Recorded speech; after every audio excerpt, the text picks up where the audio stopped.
The royal family's unwavering loyalty to the country and the British people is an inspiration in times of crisis. They are brave and they have this rock-hard sense of duty that runs all the way through them. During the Second World War, with British morale at an all-time low, the royal family stepped up, and one member in particular stood out. Putting themselves in the line of danger was integral to the wartime effort, was the Queen Mother's genius, really. Tonight, how the Queen Mother became an icon when the country was blitzed by German bombers. To you, my fellow countrywomen all over the world, what have I done, you may ask, compared to what my boy has to put up with? How she was determined to stay put despite deadly dangers. Queen Mother said, "The girls won't leave without me. I won't leave the king, and the king will never leave." And she meant it. How she took extreme measures to protect herself from the imminent threat of German kidnap. She was ready with this rifle. She had guts, and if she could, she would have used it against the enemy. And the moment Hitler came close to an assassination that would have changed the course of our history. Hearing the unmistakable whir-whir of a German plane and the scream of a bomb that hurtled past them and exploded in the quadrangle. We'll hear how this extraordinary lady boosted morale across the empire. I wish you all every good fortune in the admirable work which you are carrying on. She was leading from the front in saying, "We will get through this," and was the epitome of that British stiff upper lip, but also with a smile on her face at the same time. And how the Queen Mother pulled no punches when it came to the enemy.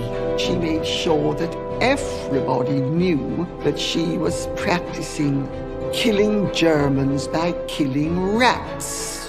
Hitler famously called the Queen Mother the most dangerous woman in Europe. She actually ended the letter, "Tinkety-tonk, old fruit, and down with the Nazis."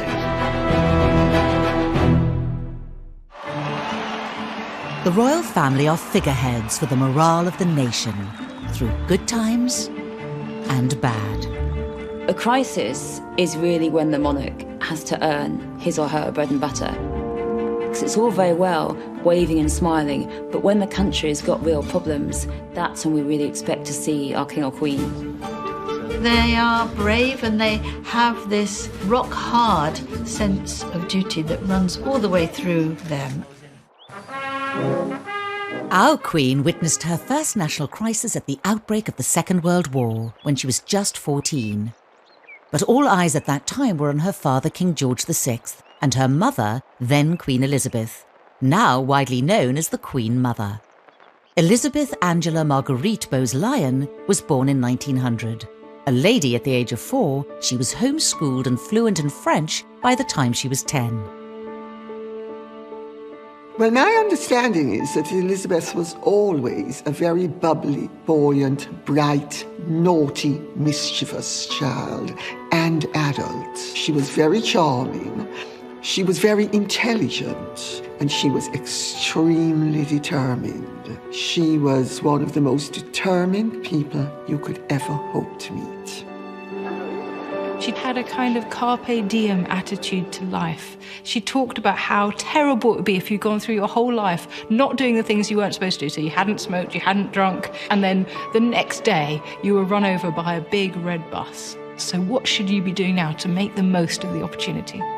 Her parents, the Earl and Countess of Strathmore, stressed that patriotism and religion were so tremendously important. I think this instilled in her a steel that became evident in a time of crisis which was so important. Elizabeth's earliest experience of a crisis was at the age of just 13, during World War I. Sadly, she lost one of her brothers in the First World War. He was part of the Black Watch Regiment and he was killed. Another of her brothers was also taken as a prisoner of war for 2 years. So this really had an impact on her throughout her life. One of the childhood homes, Glamis Castle in Scotland, was opened up as a convalescent hospital. And throughout the war years, she looked after the wounded soldiers. These young men, these young working class men who no girl of her class would ever have spoken to. She's getting them cigarettes, she's chatting to them about their wives and girlfriends, and she really saw, I think, firsthand the sacrifices that the working classes make. So really, overnight, Elizabeth Bowes-Lyon went from a very fun-loving girl who had a very sheltered childhood to seeing firsthand the suffering and the horror inflicted by World War I. Young Elizabeth would go on to have a significant relationship with a military man, Prince Albert, the Duke of York, Queen Mary's second son. After courting Elizabeth for more than 2 years and proposing unsuccessfully twice, Albert finally won her over, and they were married on the 26th of April, 1923. People were quite surprised that the Queen Mother, somebody very gregarious, very much a social butterfly, very extrovert, ended up marrying the Duke of York, or Bertie as she affectionately knew him, because he was very shy, had a stutter. I think there were royal watchers thinking, how extraordinary that he has landed this lady. In 1936, their lives changed forever. The Duke's brother, King Edward VIII, abdicated the throne to marry twice-divorced Wallis Simpson. Overnight, Albert was crowned King George VI, and Elizabeth became Britain's new queen. I rely upon what the Princess Royal said about how Elizabeth felt when she became queen. You know, some people said, oh, she was furious and she didn't want it and all of that. The Princess Royal said, oh, I do wish she'd stopped grinning like a Cheshire cat. It's so unseemly. I think she was absolutely thrilled to be queen and remained thrilled to be queen. Elizabeth quickly adapted to life as queen, and it soon became clear she was not interested in a backseat role. And I would like to say to all those who have been taking part in the display how much I've enjoyed it. It is said that there were 2 kings of England, King George VI and Queen Elizabeth. And in fact, Winston Churchill complained to Lord Beaverbrook, and I got this from my sister-in-law, Jeannie, who was his granddaughter, that he didn't think he could continue to have regular audiences with the king, because whenever he needed immediate decisions, the king would say, oh, leave it with me, I'll think on it overnight, meaning I'll consult Elizabeth. She started a mission to get her husband ready for his new life as king. One of the most pressing matters was his stammer, which he developed around the age of 8. Scheme whose inception we saw when we were last in Glasgow 10 months ago. And she almost frog-marched him off to Harley Street because he had a stammer, and she knew that that was not a way to be if you were a king. And he saw someone called Lan or Logue who helped him overcome his stammer. And she helped him too. He had to do exercises every day. So she built up his confidence. She bucked him up when he had to go and see members of the public, which he found so daunting. Lord Halifax actually described her as a steel hand in a velvet glove. And above all, I suppose, she gave him love. And he flourished because of her love. She made it possible for him to find the inner strength that was needed. And she inspired him, and she taught him how to connect with the people in a way that was really, really important for the years that followed. Public opinion across the empire remained at an all-time low from the abdication crisis. But the monarchy was about to be faced with their biggest emergency in history. For the second time in the lives of most of us, we are at war. On September the 3rd, 1939, Britain declared war on Germany, and King George and Queen Elizabeth were catapulted into the centre of a huge international crisis. Elizabeth's actions would become vital, not only for the crown, but the spirit of the country. When we think back to the King's Speech and the idea of George VI having to step up, we must also look at the fact that his wife was forced to do exactly the same. And that was despite huge concerns about their own role and her own concerns about her husband being king and how he would cope with that during wartime. The Queen Mother was seen as Britain's secret weapon in the war. She had two roles. One was to help her husband, King George VI, and one was to be herself. It was a role that she seems to have been made for. 4 months into the war, rationing was rolled out across every household in Britain. Restrictions were placed on the purchase of all kinds of food produce, including meat, bread and dairy. The royal family led by example, and under Elizabeth's influence, they faced the struggles of war alongside their people. The Queen Mother had these strict rules for wartime economy. So at Windsor Castle, there wasn't much heat. I mean, it was so cold that the women were forced to wear their furs inside, cover themselves with blankets. There was a single bulb in each room. The royal family had ration books like everyone else. They had clothing coupons.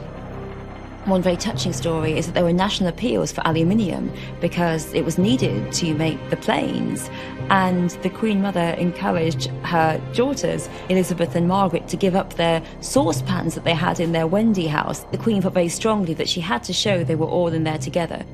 When Churchill came to visit, he was taken aback by the fact that the Queen Mother had instigated the palace to react positively to rationing. He was given some sandwiches and he said they were disgusting, and were they filled with sawdust? The Queen Mother was a very determined woman and she was very tough, and it's very clear that this adherence to these strict rules during wartime came from her. A year and a half into the war, things took a dramatic turn for the United Kingdom.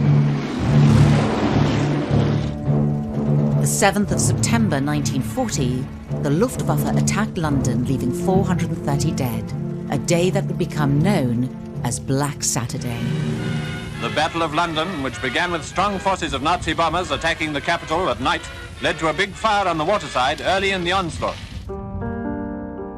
It marked the start of the Blitz, and over the next 57 days, the country repeatedly came under attack by German aerial bombers. The main aim was areas where the Third Reich felt there would be industrial production, and so we're looking at docks, we're looking at factories. In just 9 months, over 40,000 people died, and up to 139,000 were wounded. Over 1 million homes were destroyed. Churches, historic houses, museums, the Commons in the House of Parliament was destroyed. And so there was a sense in which the city, particularly the capital city, was devastated and reduced to rubble. The Blitz had an unimaginable effect on Britain. The idea that you could be bombed to smithereens at home, war had never been like this before. It would always been overseas, now it was at home, and the home was threatened, and the suffering was really unimaginable. London was bombed more heavily than anywhere else. The Luftwaffe destroyed a third of the capital. On the morning of the 13th of September, they set their sights on the city's prime target, Buckingham Palace. She describes these plumes of dust, the horrendous noise, and like any other families facing a similar situation at the time, that scrabble to find out if anyone had been injured.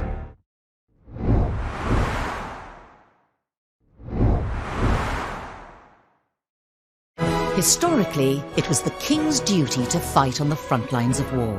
The last to do so was George II in 1743, during the War of Austrian Succession. Traditionally, the role of a monarch was to be a warlike figure, to actually be a war leader. At the time of the Second World War, it was a more ceremonial role. But actually, that ceremonial, symbolic role was incredibly important. A hands-on monarch was crucial in boosting the mood of a war-torn nation. Once again, we have been forced into war. We have all a part to play, and I know you will not fail in yours. Only when we have won through to an enduring peace shall we be free to work unhindered for the greater happiness and well-being of all mankind. The Queen Mother, then Queen Elizabeth, was ready to fulfill her duties, even if that meant putting herself in danger. As the death toll continued to rise, politicians expressed concern, not just over the royal family remaining in their home, but staying in the country. The Queen Mother's personality was one of defiance. She was tough, she was resilient. Churchill was advising her to flee to Canada. It was actually advised by the Cabinet Office at the beginning of the war and advised again by Churchill at the time of the Blitz. The Queen Mother said, "The girls won't leave without me. I won't leave the King, and the King will never leave." And she meant it. It was troubling to Churchill, it was troubling to ministers who had advised them, like other aristocrats, to flee and leave the country, but they defied that. Elizabeth had a great amount of influence over her husband. I don't think he would ever have left the country. He'd have seen it as his role to stay. But I do think that he did consider that Elizabeth and his daughters should go, and she was determined that she should stay, and also that the princesses should stay as well. Elizabeth knew exactly what she was doing. Press reports of the family remaining at the palace portrayed a powerful message to both the enemy and the people at home. They would remain in London as a symbol of indomitable patriotism, of resistance and of British pride. The message was that things weren't that bad. They couldn't be that bad if the King and Queen were still here. So it's very much a sense that they were saying, we are in it with you. This is a narrative of shared suffering. And it's amazing what people can endure if there's a sense of equity about the distribution of the suffering. And so understanding that putting themselves in the line of danger was integral to the wartime effort was the Queen Mother's genius, really. Well, I think there was a very strong propaganda message to the royals staying put. It was very much this sense of we will not be defeated. Refusing to leave the most iconic building in the country was a tactical move, but it left the family and their staff vulnerable to attack from the Third Reich. It was a huge risk for the royal family to stay in London at the time of the Blitz. Just like today, the royals are a target. To be able to take one of them out, that would have been a morale boost for the Germans, but it also would have knocked the morale of the Brits as well. German aerial bombers were not the only threat to the royal family. There were rumours of potential kidnap from German parachutists. So with the help of Winston Churchill, Elizabeth took drastic measures to prepare herself. During the war, Churchill came and saw her a great deal, and he gave her a rifle. And so she would go around practicing shooting by trying to kill off rats. But she was ready with this rifle. She had guts. If she could, she would have used it against the enemy. This was seen by many as a clever propaganda technique devised by Elizabeth. She made sure that everybody knew that she was practicing killing Germans by killing rats. There was a link, and the link was that the Nazis were rats. And so the word was leaked that she was at the palace practicing shooting rats. Propaganda is very important, you know. All of this tells us of a woman who was humorous in the face of disaster. The expression is a tough old bird, isn't it? She was somebody who wasn't going to easily be cowed. If you think that the best way to deal with rats is to practice hitting them as if they're Germans, then you've got a certain spirit about you. Nothing could prepare Elizabeth for the events that unfolded during September 1940. On the 8th, a 50-kilogram bomb was dropped by the Luftwaffe on the grounds of Buckingham Palace, but it failed to explode. Just a few days later, at 11 a.m. on the 13th of September, the Germans hit the palace again. The Nazis hit Their Majesty's private chapel. The King and Queen had worshipped here only a few hours earlier. In 2009, a previously unpublished letter written by Elizabeth gave us a unique insight into what happened that day. We have her writing to her mother-in-law, describing, hearing the unmistakable whir of a German plane and the scream of a bomb that hurtled past them and exploded in the quadrangle. So they were very close to assassination. She says that her knees trembled a little bit after the explosion, which seems reasonable when you've had a bomb almost explode on you. The devastation caused by the 5 high-explosive bombs was terrifying. I saw a great column of smoke and earth thrown up into the air, and then we all ducked like lightning into the corridor. She describes these plumes of dust, the horrendous noise, and like any other family facing a similar situation at the time, that scrabble to find out if anyone had been injured. It didn't take her long to realise that she was actually the person who had to make sure that everybody else was all right, and that would be very much her role. So I imagine that's also quite strengthening, actually, if you can put your own fears aside and sort of concentrate on other people's. And I'm sure she did a very good job, because she was basically a very strong person, and she was very much a leader, and she knew that was where she could make an impact. She went to check on the housemaids, she went to speak to the chef, and she talks of how the servants were really magnificent. They then retreated to their air raid shelter, which we know the Queen Mother had kitted out in soft furnishings and had fashion magazines on a table to make sure that everyone could be relaxed. But again, they were in there with their staff. Everybody had their nerves shot to pieces. But there was this sense that this was the way things were back then, and that they just had to keep on carrying on, gritting their teeth and getting through it in any way they could. Despite the devastation, Elizabeth's primary concern was her people. She wrote in the letter, "We lunched down in our shelter, and luckily at about 1:30 the all clear sounded, so we were able to set out on our tour of East and West Ham. The damage there is ghastly." Rather than staying around to deal with their own problems, they went to see those in the East End who'd also been bombed. So that's a private letter, and I think as such it gives us a privileged insight into the character of this woman.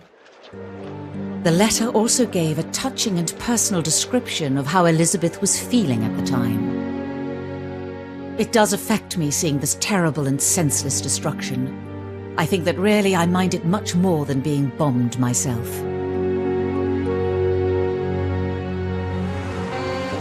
Four people were injured that day, and later one died.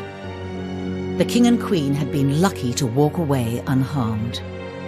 Churchill himself was not told the closeness of this attack and what had happened until quite a long time later.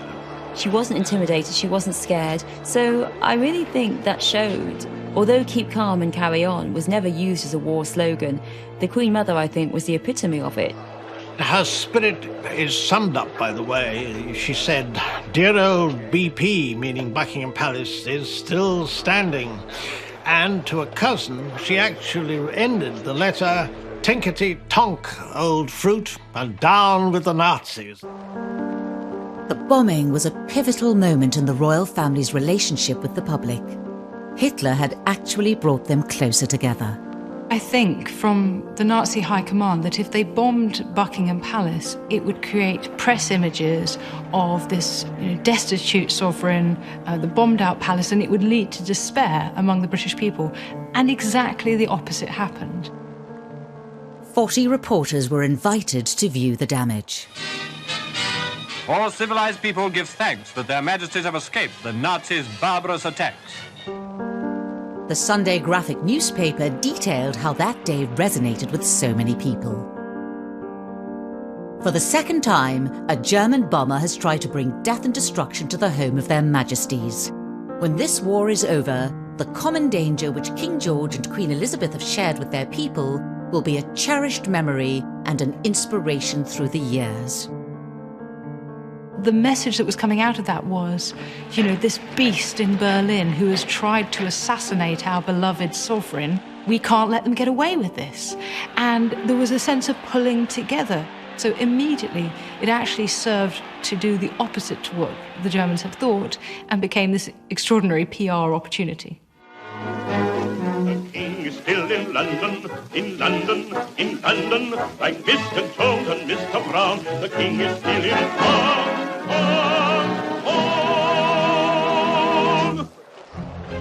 Sharing in the horrors of the Blitz by staying put at the palace was just the start.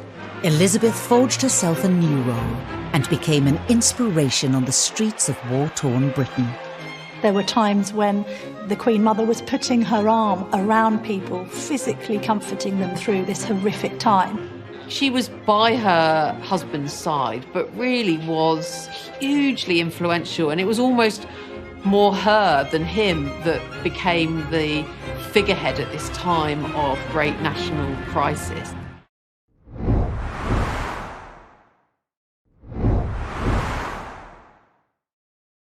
During the early stages of the war, public perception of the royals was not always positive. War broke out only a few years after the abdication crisis. And so the royal family hadn't really recovered in terms of public opinion. You know, the fact that she was wearing her furs and showing off their riches, and it seemed their safety by comparison to those who'd been bombed, really struck a nerve, and there was great hostility. King George and Queen Elizabeth's perseverance and solidarity with their subjects at the outbreak of the Blitz turned the tide. Sequel to the Big Blitz, the visit of their Majesties the King and Queen to districts in East London which suffered very severely. The royal visitors were wholeheartedly welcomed everywhere they went, and everywhere they went their Majesties saw and admired the spirit of the people. Well, indeed, they didn't cancel their royal visits either during these bombings. So although they had faced horrific turmoil in their own property and had bombs raining through, they still insisted on going and seeing those who weren't so fortunate. There was an occasion where she offered to hold a baby because a mother was there with her arm in a bandage and couldn't quite handle the infant. There were times when the Queen Mother was putting her arm around people, physically comforting them through this horrific time. After Buckingham Palace was bombed, whereas there'd been booing, jeering beforehand, now it was clear that even if you live in a palace, it doesn't mean you're safe. It doesn't mean that Hitler's not going to attack you. London wasn't the Nazis' only target, and Elizabeth insisted on visiting all sites obliterated by war. Of course, the Germans didn't simply just bomb London, they bombed other parts of the country, and the Queen Mother would go there. She was this kind of on-the-spot task force figure that would go and rally people and sympathise and empathise. They were very much at the forefront of this charm offensive to just try and keep smiles on faces, try and keep morale up, and they did that well beyond the confines of Buckingham Palace and went all over the country doing it. There was an incident in Plymouth in March 1941 when a place which obviously a naval port had been bombed badly during that day. They visited, and after they left that evening, it was faced with another bombardment. You know, they were just between the two. So this was a dangerous strategy, but an important one because it gave the message that they weren't cowards, that British people weren't cowards, that they weren't a cut above the British people. They would go and put themselves in these places, and that they cared about the suffering of their people. And that was such an important message.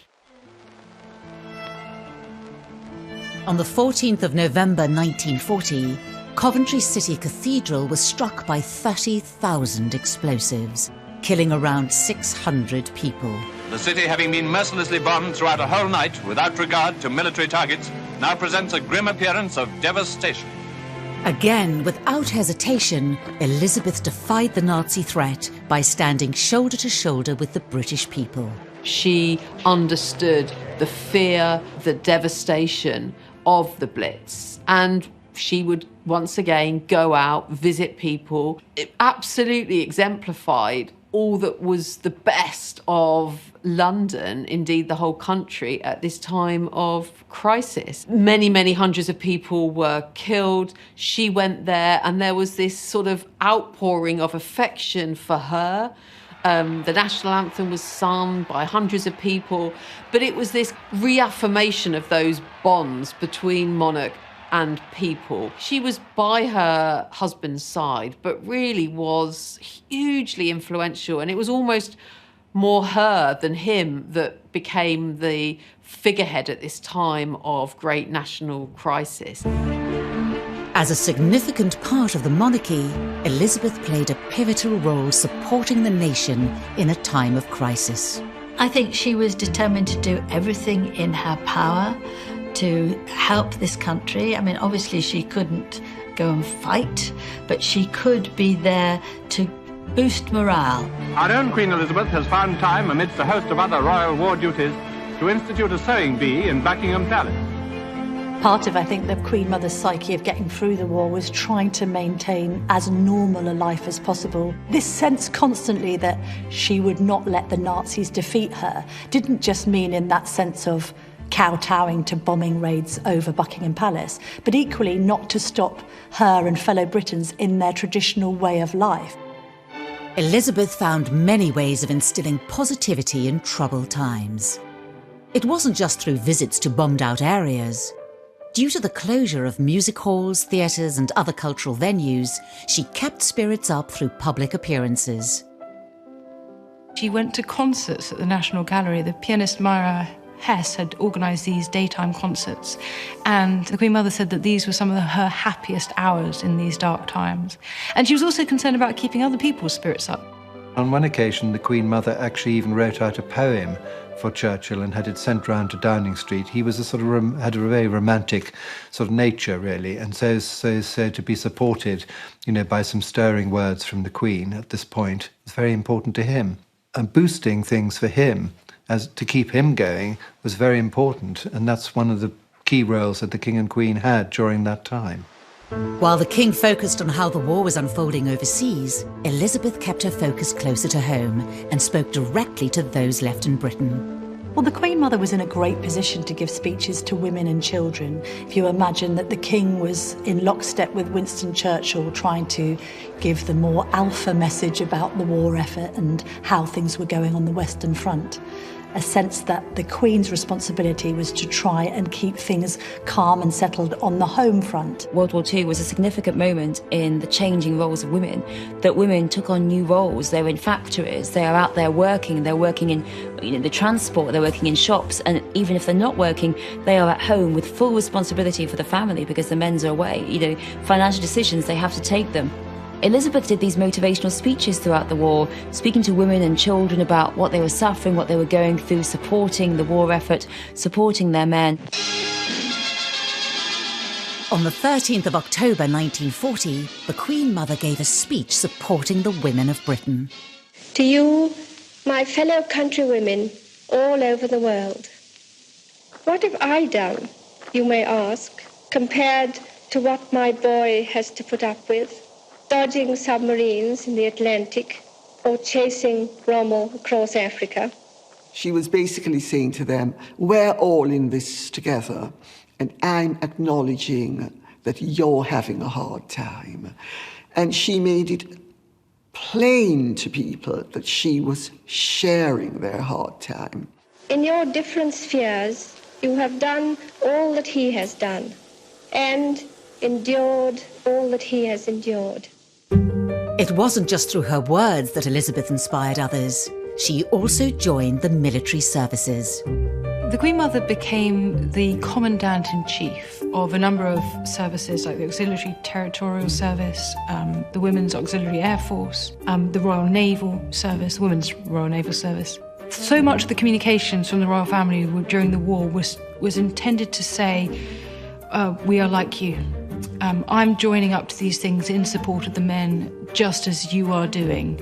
And that's the tone of her communications to the women of Britain as well, that she was nothing special, but she was doing what they were doing. And that was the symbol that was at work there, really. It was the work of their mother that encouraged Elizabeth and Margaret to follow suit.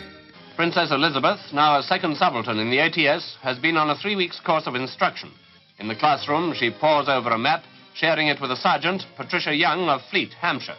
Well, I think the Queen's example was followed by her daughters literally to the letter, in the sense that the Queen said she wanted to contribute to the war effort and contribute to the military effort. And Princess Elizabeth particularly looked at this example and said, OK, well, I shall also sign up. So she signed up to the ATS, the Auxiliary Territory Service, and she qualified to drive trucks, and she made her own contribution. I think eyebrows were raised at the time, this idea of a future Queen taking the risk of helping to serve on the home front, but the Queen wanted to do it, and I think she was largely empowered to do so because she observed her mother.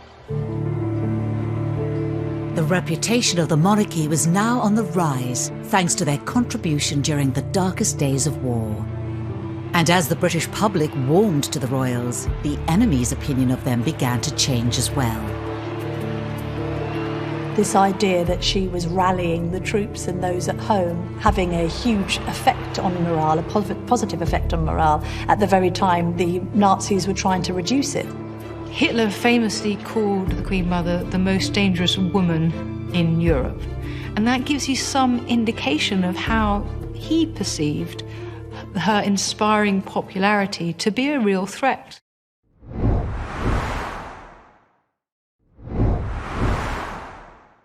Tôi về thuở xa xưa, bay cao cùng cánh diều, rồi chơi vây đám bạn, hồn nhiên ngày thơ vui đua ngày tháng, để lòng tôi hân hoan giữa trời mây, ngày xưa dấu yêu còn đâu.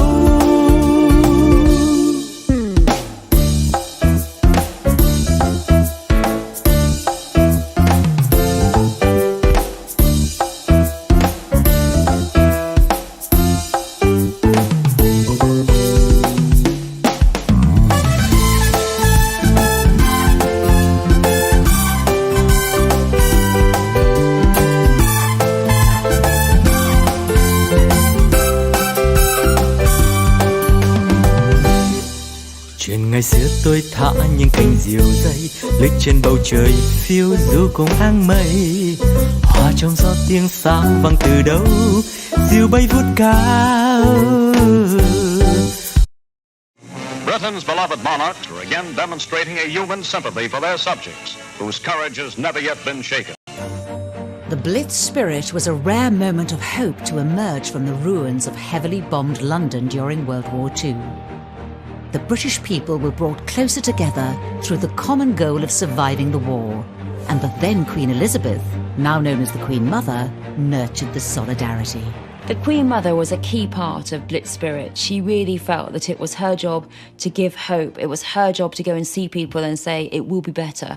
And I think she knew that it meant so much to people for her to go out there. Elizabeth was at the forefront of raising the nation's spirits during the war.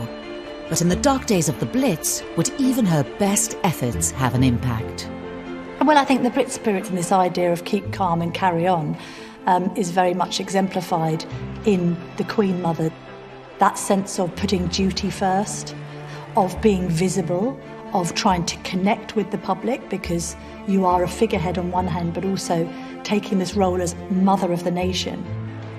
The Queen Mother was this kind of on-the-spot task force figure that would go and rally people. It just gave everybody a sense of hope, a sense of optimism and a sense of strength. And indeed, the Ministry of Supply, when they did figures afterwards of productivity on days after visits from the King and the Queen, productivity would increase.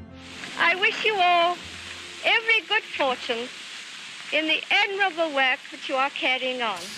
People had had a lift, people were re-energised again, and it was that the Queen Mother really did bring to the war effort. Elizabeth's unsinkable optimism and rabble-rousing character was well received on the home front, but also felt keenly behind enemy lines. Hitler famously called the Queen Mother the most dangerous woman in Europe. And that gives you some indication of how he perceived her inspiring popularity to be a real threat, that actually it would continue to encourage British people to keep going in the face of what looked like certain defeat. It is not at all trivial that the King and the Queen were out and being seen and encouraging and putting a smile on their face. I'm sure the Queen Mother loved the notion that Adolf Hitler dubbed her the most dangerous woman in Britain. This idea that she was rallying the troops and those at home and having a huge effect on morale, a positive effect on morale. She was wonderfully defiant. That can't have gone down at all well in Nazi headquarters, I wouldn't have thought.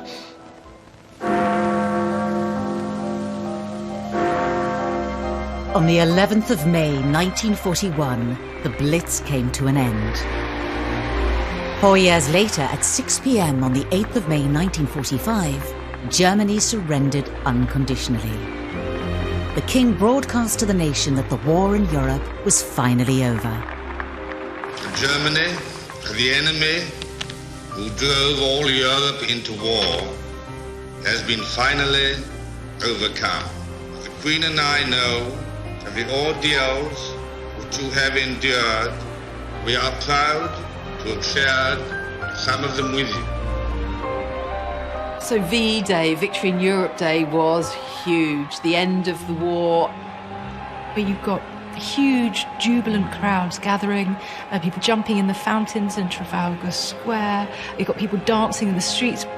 And at the heart of this is thousands of people gathering to pay tribute to the royal family.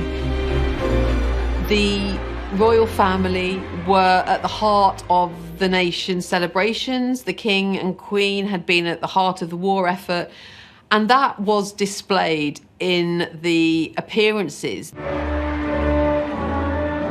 Everybody went absolutely wild. The King and Queen were called onto the balcony 8 times.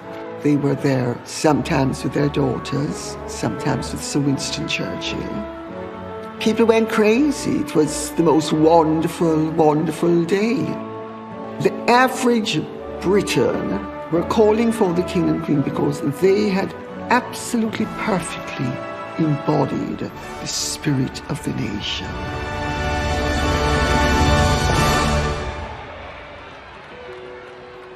The war had finally come to an end. VE celebrations were over, but Elizabeth's contributions to the war effort continued. The Queen Mother never forgot the East End, and she did, post-war, make many visits. She also never forgot her military and wartime connections, and was very much a symbol going forward of the proper memorials around events like D-Day and VE Day. We see her again and again at the heart of celebrations to mark the 50th anniversary of the end of the war, or just before her 99th birthday, she unveiled a memorial at St Paul's Cathedral to those civilians who died during the bombing of London. So this was absolutely in her heart to the end of her life. Their undaunted spirit and courage allowed them to take the Blitz as it came. They defied it. In particular, Elizabeth's unique relationship with the East End was never lost. After all its residents had been through during the Blitz period, her commitment to them continued, visiting them whenever she could. The famous one is from 1987 when she visited Limehouse. She went to a pub, she poured a pint, so she herself was 87 at this time, poured a pint and then drank about 3/4 of it, we're told. She was the best of them. And for them, she was not this great, other, distant, privileged woman. She was a woman who had gone through the war with them, at one with them, had seen them through. One lovely thing was that every year whilst the Queen Mother was alive, at her house, Clarence House, on her birthday would arrive a huge cake from the East End, which was from all of those that she had comforted during their terrible suffering. Long after the war, really right through to the end of her life, she was one of theirs, and there was a sense of real affection and bond between them that really actually, never died. The Queen Mother's death on the 30th of March 2002 marked the end of an era for Britain and the monarchy. I remember it very clearly, a sort of terrible feeling of loss when she went. There was a feeling that somehow a tremendous sort of spirit, who had been still very visible right up to the end, had suddenly left us, and that was very sad. I think that everybody who remembers the Queen Mother remembers her affectionately. And there was this great outpouring when she died. She had lived a long life, 101 years, but she was a great loss. And the only thing that we can take from that as a silver lining is that so much of what she exemplified in her life has since been adopted by the younger royals. The Queen Mother's efforts during the Blitz set the standard for future royals, particularly in times of national crisis. The Queen Mother's example was very, very important to the other members of the family and to the younger ones as they saw what she did. And certainly the way that the royal family operate today, the Queen is very quick to go to a place of tragedy or crisis. Even though the Queen Mother is now dead, people still talk about her in World War II. She set the bar for what is expected of a queen in a war. You go out there, you see people, you think about others rather than yourself. That is really important. There is this reflection that the Queen Mother's contribution during the Second World War should always be echoed, that it was a hugely successful example of where royals are at their best, connecting with the general public. And we very much see that in Princes William and Harry in the way that they now carry out their charitable work. This idea of having a close connection to those who are living through difficult times and using your position of enormous privilege to give something back to the communities around you. No royal can ever stay in their gilded cage. No royal can ever stay in their tower if there's a moment of national crisis. What she did during World War II, it's impossible to say how important it was. What she gave to morale, to the country, to her husband, and really to the vision that Britain could survive.